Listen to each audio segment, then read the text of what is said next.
pour le mieux dans le meilleur des mondes, si l'inspection académique et l'union des maires qui s'en est mêlée, et qui est supposée nous accompagner et nous défendre, n'avait pas signé une convention que j'estime, et je ne suis pas le seul, fort regrettable, pour appeler à la recomposition des RPI.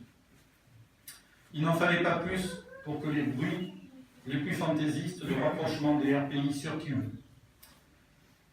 Et, comme chacun sait qu'il n'y a pas de fumée sans feu, et même avec des effectifs en hausse, puisque nous sommes à 69 élèves pour 3 classes, on est toujours inquiet, surtout lorsque l'on a complètement fait restaurer nos classes, tant à Châtres qu'à Pérignac.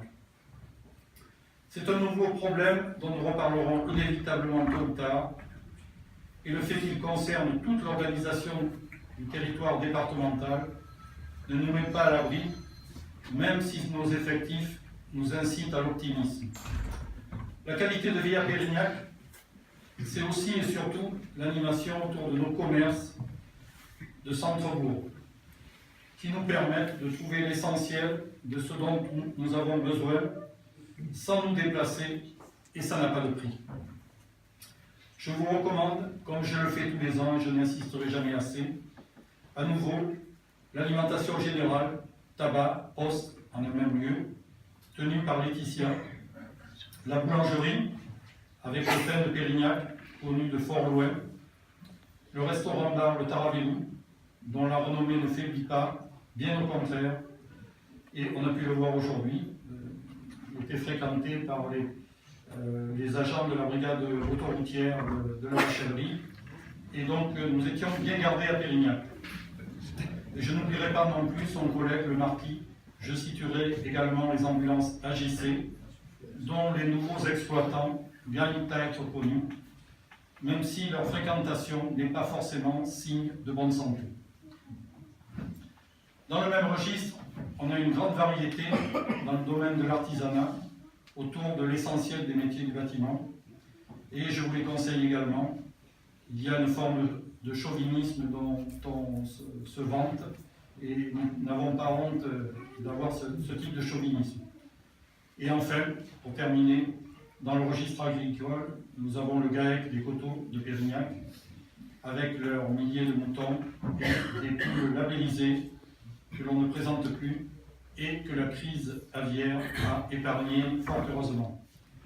Après une année 2014 très chargée, avec l'aménagement du bas du bourg et de la place de la Bonnelle, et l'engagement d'environ 300 000 €, ainsi que l'achat d'un bus scolaire qu'il a fallu remplacer, nous avons réduit la voilure en 2015, donc ça ira plus vite. En début d'année, la dernière facture du bas du bourg, de 92 000 € a été réglée à l'entreprise Lagarde et la Bronze, qui nous a fait, comme d'habitude, du bon boulot.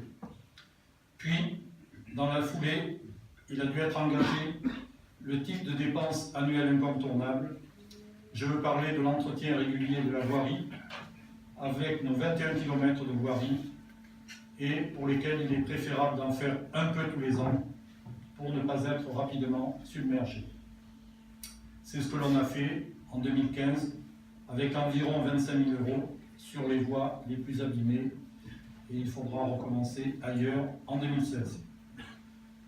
Deuxième chantier réalisé, après l'acquisition du local technique garage en centre-bourg pour 55 000 €, nous avons fait rénover la façade et réaliser la chape par Daniel Rouland pour près de 15 000 € et remplacer les menuiseries extérieures pour un peu plus de 7 000 € par la SARL Roulant, ce qui permet donc pour cet immeuble de parachever quasiment cette opération bien utile.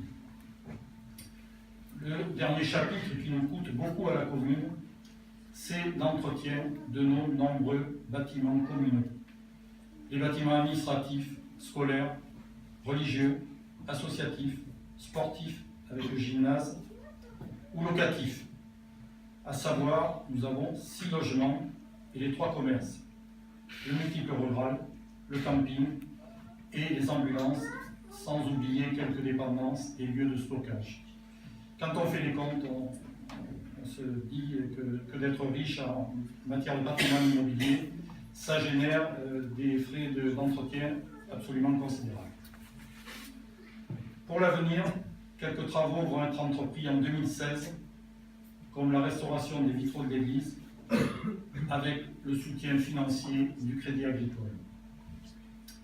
S'y ajoute l'opération d'enfouissement des réseaux électriques qui sont en train d'être réalisés actuellement, de télécommunications et d'éclairage public dans le lotissement de la Châteauby, avec la bénédiction de Lionel Armand-Gagnan, qui a appuyé cette opération aidée par le SDE et pour laquelle la commune dépensera de l'ordre de 15 000 €. La toile d'araignée, tout à fait inesthétique dans le périmètre du château, va donc disparaître, et avec elle, quasiment, le dernier réseau à ciel ouvert dans le centre-bourg, puisqu'il ne restera plus à enfouir dans le secteur qu'à la lisière du bourg, que le secteur entre la boulangerie et la Bonnelle. Tout le reste aura été réalisé. Et donc, sur ces bases, je vous souhaite à nouveau, tout simplement, une bonne et heureuse année à vous tous et à votre entourage. Merci.